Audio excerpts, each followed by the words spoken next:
ನಮಸ್ಕಾರ ರೀ. ಎಲ್ಲ ಹೆಂಗಿದ್ದೀರಿ? ಎಲ್ಲರೂ ಆರಾಮದಿರಿ ಅಂತ ಅಂದ್ಕೊಂಡನಿ. ಬರ್ರಿ ಇವತ್ತಿನ ವಿಡಿಯೋದಾಗ ಏನು ಇರ್ತೈತಿ ಅಂತ ತಿಳಿದುಕೊಳ್ಳೋಣ. 12/7/24 ಇಡೀ ಜಗತ್ತಿನಾಗನ ಒಂದು ರಿಚ್ ಮದುವೆ ಆಕೈತ್ರಿ. ನಮ್ಮ ಅಂಬಾನಿಯವ್ರದ್ದು ಆಕತ್ರಿ. ಅನಂತ್ ಅಂಬಾನಿ ಮತ್ತು ರಾಧಿಕಾ ಅವರ ಮದುವೆ ಆಕತಿ.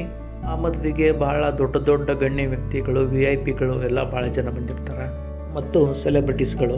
ಅವರಿಗೆಲ್ಲ ಒಂಥರ ಗಿಫ್ಟ್ ಕೊಟ್ಟರೆ, ಇನ್ನು ಅವ್ರ ಕಡೆಯಿಂದ ನಮಗೂ ಒಂದು ಗಿಫ್ಟ್ ಬಂದೈತ್ರಿ. ನಮಗೇನು ಗಿಫ್ಟ್ ಬಂದೈತಿ, ನಮಗೆ ಯಾಕೆ ಬಂತು ಅಂತ ತಿಳ್ಕೊಳ್ಳೋಣ ಬರ್ರಿ ಈಗ. ಮತ್ತು ಆ ಗಿಫ್ಟ್ ಒಳಗೆ ಏನೇನು ಐತಿ ಅಂತ ತಿಳ್ಕೊಳ್ಳೋಣ. ರಿಲಯನ್ಸ್ ಟು 3 ಲಕ್ಷ ಎಂಪ್ಲಾಯೀಸ್ಗಳಿಗೆ ಅವರು ಈ ಥರದೊಂದು ಗಿಫ್ಟ್ ಕಳಿಸ್ಯಾರ್ರಿ. ಅದ್ರಾಗ ನಾನು ಒಬ್ಬ. ನೀವು ಇನ್ನೂ ನಮ್ಮ ಚಾನಲ್ ಸಬ್ಸ್ಕ್ರೈಬ್ ಮಾಡ್ಕೊಂಡಿಲ್ಲ ಅಂತಂದ್ರೆ ಈಗಲೇ ಸಬ್ಸ್ಕ್ರೈಬ್ ಮಾಡ್ಕೊಳ್ರಿ. ಬರ್ರಿ ವಿಡಿಯೋ ಚಾಲೂ ಮಾಡೋಣ.